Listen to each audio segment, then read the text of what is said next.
Praise the Lord. Hallelujah. Good morning.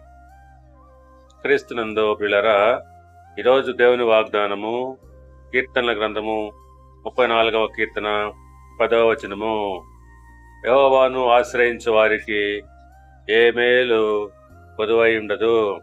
ప్రియులారా, సింహపు పిల్లలు లేమిగలవై ఆకలి కొనునేమో గాని యెహోవాను ఆశ్రయించే వారికి ఏ మేలు కొదువై ఉండదు. ఈ వాక్యము మనకు ఒక గొప్ప హామీ ఇస్తుంది. సింహము పిల్లలు బలవంతులైన ఆకలికి గురి కావచ్చు. యెహోవాను వెతికే వారికి దేవుడు అవసరమైన వాటిని అనుగ్రహిస్తాడు. ఎవరికైనా లేమి ఉండవచ్చునేమో కానీ ఆయన పిల్లలు ఎప్పుడు లేమి గలవారుగా ఉండరు. దేవుని వెతికే వారికి కొదువ ఉండదు. దేవుడే వారి సమృద్ధి.